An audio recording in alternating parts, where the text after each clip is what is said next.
మాట ఏంటంటే, ఏమండి, పగటిని ఏలుటకు ఒక పెద్ద జ్యోతిని, రాత్రి ఏలుటకు ఒక చిన్న జ్యోతిని దేవుడు తయారు చేసి, ఏమండి, సూర్యుడిని చంద్రుడిని దేవుడు తయారు చేసి ఆయన అన్నాడు కదా, ఇవి దినములను కాలములను సంవత్సరములను సూచించుటకై ఇవి కలుగును గాక అని దేవుని వాక్యం సెలవిస్తూ ఉంది. వినాలి ప్రియా సహోదరి సహోదరుడా, ఇది మంచి వార్త ఎందుకు అయింది?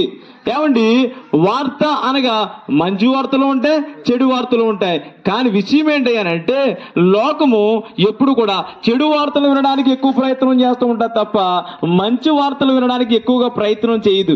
ఎందుకు ప్రయత్నం చేయదు అని అంటే, మంచి వింటే బాగుపడిపోతాం. బాగుపడిపోవడం దేవుడికి ఇష్టం, బాగుపడకుండా మనం ఇంకనూ ఇలాగ ఉండడం సాతానికి ఇష్టం. కాబట్టి మీరందరూ బాగుపడాలి అనేటువంటి ఉద్దేశంతో మీకు మంచి వార్తను చెబుతున్నాం. దయచేసి దయించి ఒక్క నిమిషం నా మాట వినాలని ప్రభువు పక్షాన తెలియజేస్తున్నాం.